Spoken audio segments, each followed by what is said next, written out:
Welcome back to another episode of Loose Ends. My name is Annie, I'm Zoe. and today we are talking about a very fun and very relevant topic, which is money. Making money, spending money, doing all the things with money. And so I'm excited to I'm jump in. excited. It's a very timely topic. Indeed. We're both at a little bit of interesting inflection points with our journey with money. I am currently making the lowest amount of money that I think I've ever made in my career. I'm not making any money at the moment, so At least for my working career. And so maybe that's a good point to start out with, like a little bit of history and background on how we got here and our experience with working at least like a 9 to 5 or like what we've been doing to make money up until this point, and then what comes next. yeah. So for me, I have been working in the tech industry for almost 10 years, Mm. but I'm not in engineering, so I'm not making that big fat paycheck in the beginning of my career, but slowly, it grew to six figures and then you make a decent amount of money and you have like a comfortable like lifestyle. But that's my only income source has been working in big tech, working corporate to make a fixed paycheck. I have not been able to make money from the side hustles, just been working in big tech, and it's pretty standard pay. You have a base pay six figures, not so much that you have to retire, but also not so little that you are living paycheck. So it's like a middle class comfortable lifestyle. Yeah. Oh, I think it's interesting to comment around like living paycheck to paycheck because there are people in the Bay Area, which I like.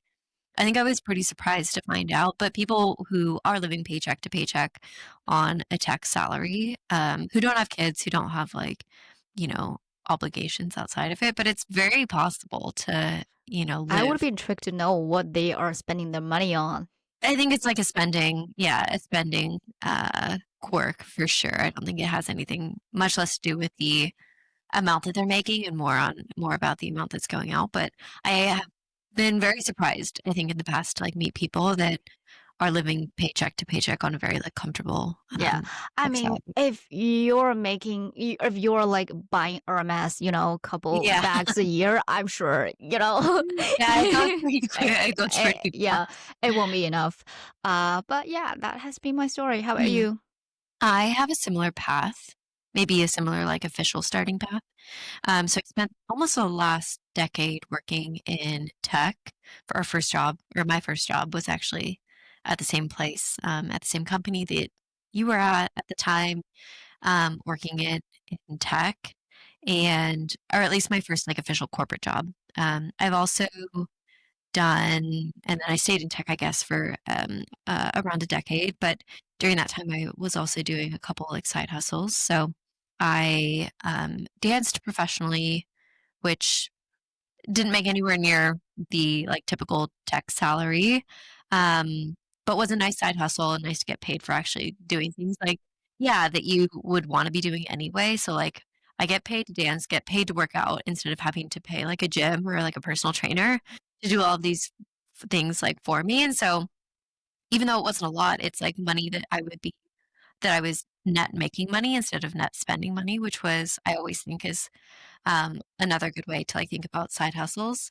And then I got into real estate actually while I was at my second corporate or second like tech job, and that has slowly but surely officially become my like full time thing now that I do. So Yeah. you slowly made that transition from relying on a corporate paycheck now to be more self-generated income that you can live off of. I think for me, I'm still at this turning point where I'm trying to make some money off of the side hustle to see if that can Mm, sustain me. But for now, like all my experience has been coming from working in big tech, which I know is, if you only have one source of income, is you have one single point of failure. When you get laid off, when cannot be working that much, then like your source of income like just breaks down. Totally. So which I'm trying to add more sources of income you into your income stream so that you have more resilience, you have more flexibility to deal with the different circumstances that come along your way, which we'll get into later in Yeah, detail. and I think that's gonna be, like, probably a big, at least for me, it was a big motivation for why I got into real estate in the first place. Like, I remember I didn't grow up with a ton of money. Maybe this is, like, a good jumping point for, like, why it matters in the first place or, like, what money even, like, means to us. But I remember, like, growing up, my, like, family didn't have, a ton of money. I actually went to school on, like, a very, very generous, like, scholarship or, like, financial aid package, and, yeah, I think, like, h having that, like, growing up with that fear of, like, not having enough money is definitely, like, a huge motivator for wanting to make more money in the future or, like, have multiple sources of income so that you feel like you can get rid of some of that, like, fear around, losing money in the first place or never having enough. And so for me, I think that that's, like, a big, big motivator for, like, why I got into real estate in the first place and eventually, like, started to experiment and then eventually found something that could take me from, like, side hustle to, like, full-time gig. And I say, like, full-time in, like, air quotes because it pays for my cost of, like, living now, but it doesn't actually take up, like, the 40 to 60-hour weeks that, like, a normal corporate job would. So I have it's a little bit of a different structure where I now have, like, income to, like, cover my cost of living, but I actually have quite a bit more time than what I would have in a corporate world. Mhm. Yeah, Yeah. that's a good balance. Yeah. For me, because I grew up in China and back in like 90s in China, like no one was like per rich. It's not like in living in America where you see the full capitalism in its own way and you know like how you need to possess more assets to generate more money. But in China back then, there was no concept as financial kind of literacy or anything. It's like no one is much richer than anyone else on the Really? street. So it's like in the neighborhood, everyone is more or less about the same, right? So it's not like someone's super rich at that time. It's not like currently in China, there's a wider gap between the rich Mm. and the poor. But back in 90s, everyone's relatively same. So you actually don't think too much about money. You are not super rich, but also you're not like on the streets wondering whether you will have a roof over your head next day. So that's like kind of my relationship with money when I was young. So it didn't really get into my head that I need to manage my own wealth, not wealth, my own little bank accounts when I grew up. Right, it never occurred to me, so I never gained that kind of literacy growing up, or never exposed to that kind of mindset, which you know, took me some time to learn to I think I took a detour on that, but I think those are the lessons learned. Yeah. What got you or, like, what got you curious about learning about money in the first place? I think when you have too little of them, you start. uh, in my first couple of years working even in tech, I didn't save much at all. Mm. At that time, I didn't even know that I need to maximize my 401k. I was dumb. Looking back, I was so dumb in my early 20s. I was living paycheck to paycheck. I need to pay off my credit card debt and I probably save a little bit. And then every time I have a paycheck coming in, I'm like planning on how to enrich my life experiences by spending that versus thinking about putting that into my saving account. Mm. So that has been my mentality for the first couple years. I make so little.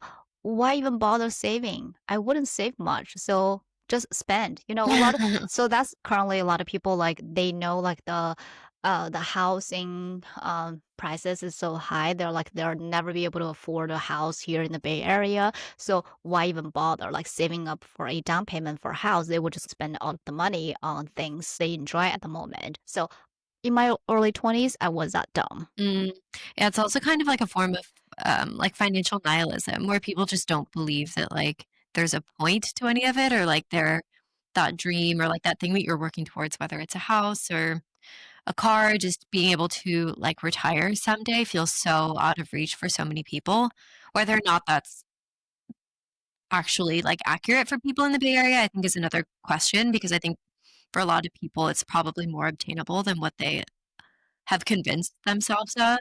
But the, like, belief that it's so far away is so very real, I think, for so many people here that they just stop trying entirely or, like, think that there's no point. Yeah, and along with, like, the consumerism, Yeah, like, all of the advertisement telling you that, this is, like, just one click away from, like, enjoying this product or enjoying the service, and you're like, "Why not?" "I make money, I can afford this." yeah. But every like dollar you spend now is $1 less in your bank account and to grow, like to compound all. But I think in my first 5 years of my career, I probably had no idea of how to manage my money. I was just like living or flying really blindly. Mm. Yeah, So that's why I was very late managing my own like in this like not money race, but it's more like how do you more intentionally manage grow your assets in comparison to Annie, who is way younger than me, but not way younger. she's more mature both financially and in a lot of aspects. I think we were roommates for a while, and I think that's where I kind of like saw how the other person managed their own finances, and that's where I got more influenced, impacted by her view of money, which got me wondering, hey, am I doing it wrong and realized I was definitely doing it wrong. And that's when I started like changing. It was like in my mid to late 20s that I started have the concept of, oh, actually I can't just be like spending like this. I'll be broke. I'll by age of 30, I've got nothing. So that's where I started panicking a little bit and try to kind of grasp or like learn as much financial like literacy as possible during that time. Yeah, it's so funny, I think that, like, just exposure to different ideas and ways of living is so important, and it's such an underrated or underappreciated, just, like, aspect of living that the more that you're exposed to, the more that you, like, 1, even know that different ways of, like, living or, like, dealing with issues exist, then the more comfortable you feel also, like, doing something that's outside of the norm of what you grew up with. And, like, I think a lot of people are stuck in a cycle right now of just or because it's all they know, just, like, spending, spending, spending, and not thinking about the future, but for me growing up, I was so worried about, like, making money and having enough money.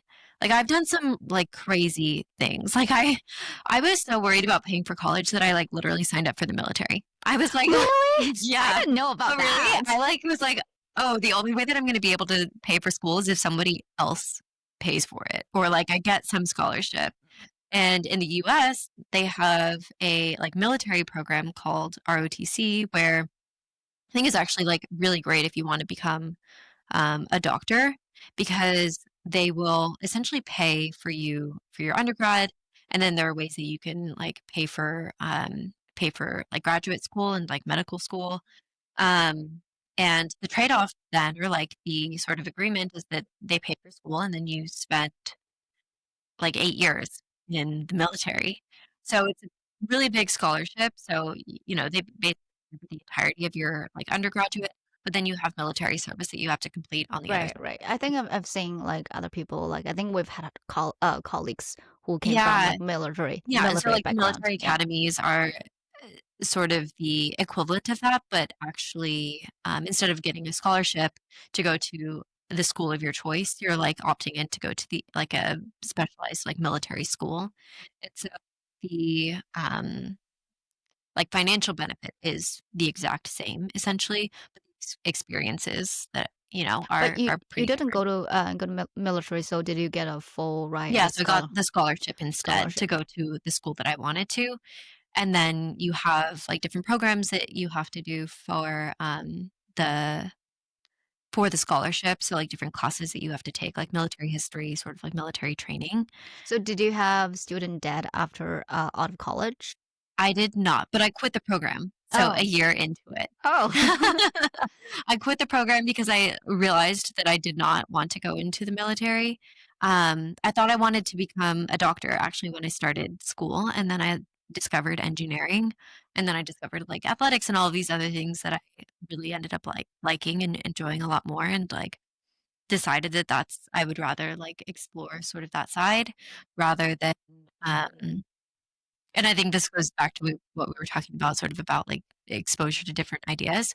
I didn't know that any of these like career paths existed or like that engineering existed or that you could like create products for a living. And so I discovered those things really early in college and decided that like, oh no, actually like that's what I like want to do. That's what I want to explore more rather than going into the military and having like 8 years of my life, which as like a female is a really like That's a long, long long time. time. Yeah, that's Yeah, a long time. at like a really important like age. And so kudos to the people that are able to like to go through with it. But for me, it just didn't like make sense. And I discovered things that I like really liked a lot more. But the good thing is that back when I was in school, all of the universities were super opaque. So not at all transparent around like financial aid and like how much money they would give. And so they were like, "Oh, we're need based. Like we'll give you whatever it is that your family demonstrates that they need. So if Oh. you're not able to pay, like don't worry about it. Like we will cover the gap." But they didn't actually tell you like what that looked like. Mm, So there was this question of like, okay, but I'm not literally living in poverty. Like I'm mhm. not making below like Yeah. my family's not making below I think whatever it was 30 or Mhm, $40,000 per year at mhm. the time. Like will you pay? Like how much will you pay? Like are you like what is your definition of like need based? And so there wasn't a ton of transparency at the time. And so you didn't really know like what you could get. But, I learned also that first year in addition to, like, sort of discovering these new things that I liked, I learned that, I could get essentially the same amount of money from direct from the university without any requirements for, like, paying that off or doing any type of service later on. And That's so interesting. yeah, and so then the deal is really different, right? It's not, "Okay, we'll pay for your school, and then you have to do 8 years of military service or whatever," or, like, Yeah. be on, like, some kind of payment schedule. It's, "Oh, we'll give you the same amount of money, and you walk away without having to do anything later That's such on," a good which deal, is a cause way better deal, yeah, right? cause And like, gives you, like, the so many flexibility. people in the United States have to get on a student loan, and they came Yeah, out of the school, with a big loan balance to pay off. yeah, Well, most of them can pay it off within several years if you work in big tech, but still that drains all of their savings the first couple of years. I yeah. know a lot of colleagues from our first job that they had to pay off the student loan, uh, because in China there's no student loan, Mhm, so mhm. it's also a different perspective. But in the U.S., yeah, like a lot of people came out of school like with a debt Yeah. on their shoulders. That's you're already not starting off with a great Oh, no, start. it's not ideal at all. Yeah. And so I got really lucky because I didn't know that, like, that was an option. I mean, I knew that there were need-based programs. I wasn't clear that, like, my family applied or, like, qualified as Mhm. having, like, needs because we were, like, middle class comfortable at the time, like, not clearly not living in poverty. And so people that were living in poverty, I assumed were the only people that would qualify for this thing. Anyway, I've done some pretty, like, drastic things to, like, try to figure out how to not or, like, to, essentially avoid, like, having money be sort of a burden or, major, like, limiting factor in my life from signing up to the military and then just, like, living super frugally for the first, like, I don't know, maybe, like, decade of, Mm. like, my, like, adult life. Because I think growing up didn't have a ton of flexibility when it came to money and really didn't wanna experience that in my own life.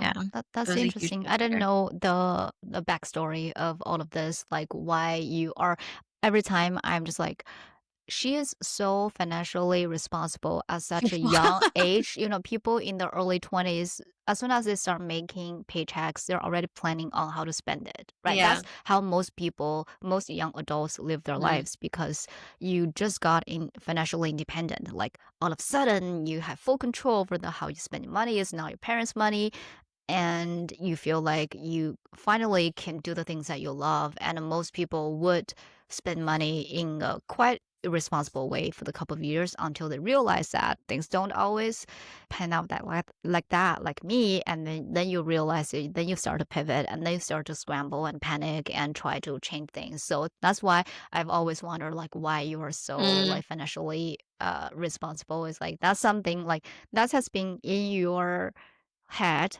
For a long for time. a Yeah. long time, that you are very conscious of how you spend money and very conscious about how valuable or how hard it is to actually make money so Yeah. that you don't like really um, spend it in a very irresponsible way. Yeah, and I think a big, like, reason for that is growing up, I saw people that were in their, like, 50s and 60s, like, really stressing out. Mm, And so you you see that, and then you kinda have to wonder, well, like, what like, first of all, like, that sucks. Like, I don't wanna be in my 50s and 60s stressing out about money. Like, that should be a time when I, like, am free to do whatever it is I want or, like, preparing for retirement and getting ready to, like, live the rest of my life on my terms.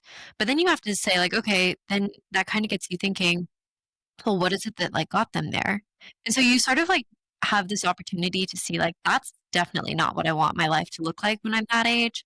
What are like, how did they, like, end up mm, there? Or, like, yeah, I just had so many family members that, like, had such immense stress in their, like, 50s and 60s, and I saw that they all had the same regrets about, like, just spending money like crazy when they were in their 20s and 30s and not thinking about the future, and so then you kind of have to, like, wonder, okay, or, like, you start to realize, well, that's how they got there, those are their regrets, I'm gonna do things a different way and just see how it turns out, you yeah, know? it's funny now. Like I picture ourselves on this like spending spectrum. I'm probably like on one end where I'm lending more irresponsibly on my early days. Now, like Mm, I'm slowly like moving to the middle where I have a really balanced like yeah. spending and also kind of like be conscious of money, but not kind of like overly frugal, but also be responsible. And Mm. you're on the other end of the spectrum where you have been like living very frugally to save money, save up, but now you have to practice how to actually spend money to Yeah. bring you more joy while still in the right mood to enjoy all of things that money can bring you. So what are some of the practices that you're currently doing to spend more? Well, I haven't been working for the last year, so I quit my corporate job, oh gosh, like, about yeah, a little over a year ago, and so that in and of itself was a huge change for me because you go from making, I don't know, like, full transparency, the last job that I made, I think my salary was, like, 205K, per year, and the equity was worth absolutely nothing by the time I left, so just in case that was a question. I'm pretty sure my equity, like, lost value, like, I would have it would have cost me money to, like, buy my shares, like, I would have actively lost money on buying the equity at that last company, which was not what you want to have happen. But it happens all the time Happens all the time. In Silicon Not the Valley. dream, not the dream at all. Made a bad choice, but, you know, it happens. But I went from making, yeah, just a lot of like, really a lot of money, I think what we were talking about, like, a very comfortable living a very comfortable lifestyle or, like, could have been living a very comfortable lifestyle on that salary, just gave it up because at some point I was making enough with my side hustles to afford my baseline cost of living. Then you go from this sort of rhythm where you've got this steady paycheck hitting your bank account every single or every other, like, week, and you're like, "Okay, like, this is" it feels like this is your lifeline, right? Or, like, this is I do like the way that people talk about money where it's, like, an energy source, and Mm, so it's almost like you're filling up your, like, gas tank yeah. every other week, and you're like, Mm, "Okay, like, I can this is my fuel mm, basically for the next 2 weeks of my life." yeah. And maybe I don't use all of it. I definitely wasn't using all of it at the time. I was saving the majority of it. But then at some point, like you have to decide that you are okay, like letting that fuel source go and not having that anymore. And so the last year, I've had to totally like change my relationship with money and what it means to me and like how I engage with it because I didn't have that automatic, Mhm. yeah, just like dollar amount like hitting my bank account every 2 weeks. And so then the you shift from saying from being in a scenario where somebody else is paying me for my time to a scenario where you're saying, I am paying myself from the essentially the reservoir that I've built for myself. And I've made this reservoir with the intent of being able to pull out of it. I am the one now in charge of that Mhm. Someone instead of else's. somebody else Yeah. like paying me on a regular like cadence. And not only that, but the reservoir is going to go up and down depending on how like on what the weather looks like, right? Like on all these different factors that are frankly like outside of my control and you have to have a little bit of like blind faith and get comfortable with withdrawing from that knowing that you've done everything that you can to like set it up in a very like conservative way. But I think it's really hard because I went from being so frugal, so from having, I would save over 50% of my paycheck. And I've done that ever since I first started work. Like my first job um, was making like around $70,000 Yeah. first. I was still saving like half of my paycheck Wow, at the that's really time. impressive. And so that like never changed, even That's like a as I very moved high home. saving rate of Yeah. 50%. Yeah, Yeah. that's pretty impressive. And just like from the very beginning, it's all about consistency, right? So Yeah. consistent saving year over year, and like like time to work the magic. Yeah. And then by the time you reach 30, you already have a big pot of money for you to kind of Yeah. like experiment a little bit, like right to see if you can set up more Yeah. source Yeah, and source so it of was hard, income. like, going from saving I'm saying, like, "Okay, I'm gonna save 50% of this or, like, contribute 50% of this to, like, building my, like, lake," Mm, basically, and then you all of a sudden switch and go, "Okay, actually, I'm gonna start taking out 5% every yeah, single year," and yeah, so it's totally different. You go from, like, adding and contributing and watching this thing grow and grow to, "Okay, I'm now going into the, like I'm not going into the negative, but I'm contributing in the negatives," and that's just a totally different, like, mindset, so yeah, I had to get used to that for the last year. It took yeah. me a full year to get used to just spending money instead of, like, actively contributing to it. Yeah, it's definitely a very scary feeling for me Mm. because I'm not contributing to my little pool of assets for now because you know, it's dry. I stopped working, and then all of a sudden there's no paycheck coming Yeah, into my bank account.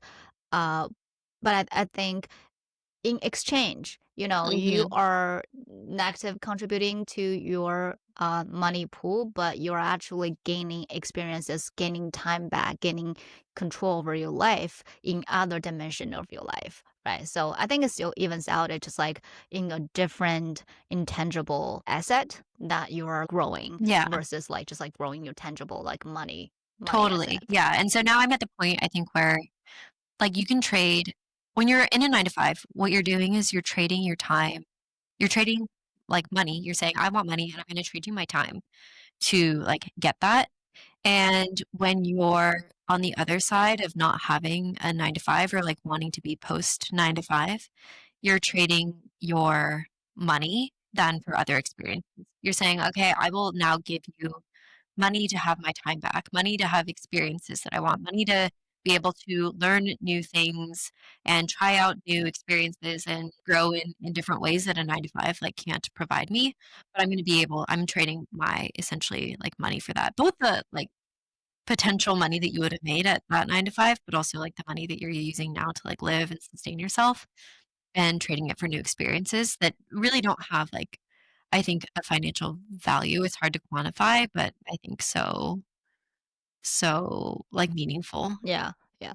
And actually, I'm looking back, I say I regret how I did not save that much money in my early 20s. But on the flip side, because I use those money to exchange for a lot of like life experiences, Mhm. travels. Actually, now I feel like I've seen it all. Travel is not that exciting to me anymore. Mm, Now I want to build my own stuff, right? So now I don't want to just go travel internationally a couple of times a year because I feel like I've done it, right? I did it in my early 20s, but now I'm looking for different experiences that does not need so much money to yeah. support. So in that sense, I'm kind of like comforting myself. Actually, it's okay. It's okay. Yeah, no, I It think still that's counts as right. something. It still counts as something. Yeah, I think that's right, and I think the way that I like to think about it is that we will all go through sort of these journeys or points in our life where we want to travel, where we want to, like, be making a lot of money, where we want to be spending more time with family. I think the key is to and what a lot of people get wrong is that they put those things in the wrong, like, period of life. You know what I mean? And so, if you travel or, like, maybe you wanna like, living luxuriously is, like, a good, like, a thing that people wanna do as part of that mix too. If you do that in your 20s and you don't think about the other things, like the fact that you might want to like spend time with your family later on, you will not have that option Yeah. when you're in your 50s and Yeah. 60s. But if you can travel and do it in a way that like allows you to also save money, then and you do that in your 20s and you do that smart, then yeah, when you get to your 50s and 60s, you'll still have like other options and the flexibility to maybe spend time with family if that's like what you want to do and maybe work less. The issue is that a lot of people like schedule those things all upfront and at the same time. And then by the time they get to their like 40s and 50s You and have 60s, no yeah, you don't have a you don't choice. have no resources to be Yeah. able to like kind of like sustain a Yeah. life that you want to live in your older days. Absolutely. So for me, for now, like my main kind of mantra that I tell myself is to like do not have a lifestyle inflation. Mm, So like the more you're making, but I'm not proportionally increase my lifestyle to grow with my income, yeah. right? So I will have a flatter growth rate or inflation rate of my lifestyle, but my income should have a steeper kind of growth rate so that uh, I'm having a higher percentage of saving as I grow my income. So that's kind of like the methodology that I'm currently using. And the mantra that I'm telling myself is to I don't need more goods, products to feel happy about life. I think now a lot of things come from like relationship and other stuff Yeah. that I don't need money to get that, which means that I don't need to keep buying like a bag or things and I want to focus more on internal stuff that brings me joy that's more long lasting. Yeah. Yeah. I love that. The other thing that I maybe bridging that with the unhinged things that I've done to like save or make more money is that I love tying like financial rewards to or like treats, like little I think the Bay Area has a really bad, like, little treat culture. You see it all the time with, like, the Labubu's and, like, the coffee every day before work or, you know, like, all of these little things that we, like, treat ourselves to. But the thing that I love to do is, to tie my spending Hmm. to my, like, financial progress. Oh, that's a And smart one of the way. ways that I do that is or have done that in the past is by tying the things that I get myself or, like, the rewards that I buy myself um, to essentially, like, side hustle progress, which I think that's a good yeah, way, right? Though that encourages you, incentivize you to make more money. And once you achieve a little milestone, then you can reward yourself with a little thing. It's a positive reinforcement. It's like dog training. yeah, Literally. exactly, exactly, Um, which maybe is a good segue to talk about what we plan to do over the next 90 days. okay. We're getting to the scary part. Okay, spill it. Okay, so over the next 90 days, we I think I've convinced you that we're gonna try to make 5K between us over the next 90 days. So we're in a little bit of a different like financial situation for each other or from each other when it comes to like what we make on the side hustle side. So I've not worked a corporate for the last year. Zoe has been. So she's had that for that more like consistent sort of source of income. I've had progress on the side hustle side, but Zoe hasn't. And so we're in a little bit of a like flip flop situation. But we want to both start new projects and start making money from them. And so we've given ourselves a little bit of a challenge that Yep. between us. It's gonna hold us accountable. Yeah. Yeah. So I decided to join this little quest that Annie put up, and she suggested that we go on this 90-day, like 5K between two of us, and to see how else we can make money. Yeah. You know, like aside from just working a corporate job. So I think this is a good challenge for me because I've always wanted to set up other sources of income, but it's all still in the thinking phase, right? Mm. I think I can do this. I can sell this. I can provide the service, but I never put anything into action because it's so daunting. It's like, oh my God, no one's going to get my service, or I need to do marketing for myself. All of things get into my head and become obstacles before I put anything into action. So this time, I'm going to embarrass myself. I think I'm gonna. I don't know. Like I shouldn't say I'm going to fail, but like there's high chance that I will fail epically, and I will embarrass myself. But at least it's worth trying. Yeah, I mean, you're stopping yourself before you even get started. So I'm also super excited about this because I've had things that I want to do outside of real estate, and I've just been very relaxed about going after these. And so I mean, the other fun thing is that we are also approaching this in very different ways. I have a like very clear thing that I want to do. I want to get into education. I want to get into media and um, yeah, creating like educational like products for people. And you're a little bit more in the exploratory phase, which is where I was like a year ago, and then also getting into real estate was more in that exploratory phase. And so we're going to be approaching this from two very different like ways or approaches, which I think will be exciting too to see like what picks up, like how effective are different ways of like making money that we see on social media today. Like I don't know. There's so many of them that I haven't tried yet. But it'll be nice to have someone to like talk about these things with and have like holding each other accountable as we try to figure out like how the heck do you like Yeah. start from zero And again, right? Like I want to see, like, as a corporate employee, do I have the ability to make any dollars outside mm, of tech, right? Like, if I got thrown to the street and I don't have a job, like, can I survive on my own? on the streets. So we'll see. We'll see. Is very scary. So we'll see what side hustles I can find. Can I make any dollars? And also I will share first-hand experiences, trying out different things that you can do to make money, whether that's $10, $50. And I think a lot of people share how they just like overnight you make like really successful businesses, but you don't know like how hard it is to In the like in beginning, the yeah. beginning to jumpstart, right? So so I'll share without any filter and without any sugar coating, like how it works for me. Maybe everything that I've tried will fail. Who knows? We'll see. Yeah, I'm excited. We're going to be keeping everyone here updated every day, with our progress, and we'll see where we're able to get at the end of the 90 days. We're going to do it. Okay, Yeah, we're we're gonna going do to. it. We're gonna do it. Ooh, all right.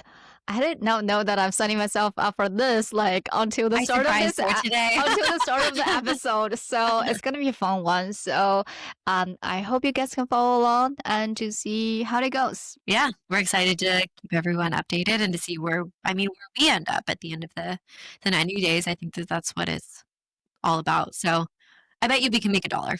All We'll right. make at least $1. At least $1. Okay. That's a very attainable goal, I think. Make $1 at least. All right. We'll see you guys in the next episode. Stay Stay tuned. tuned. Bye.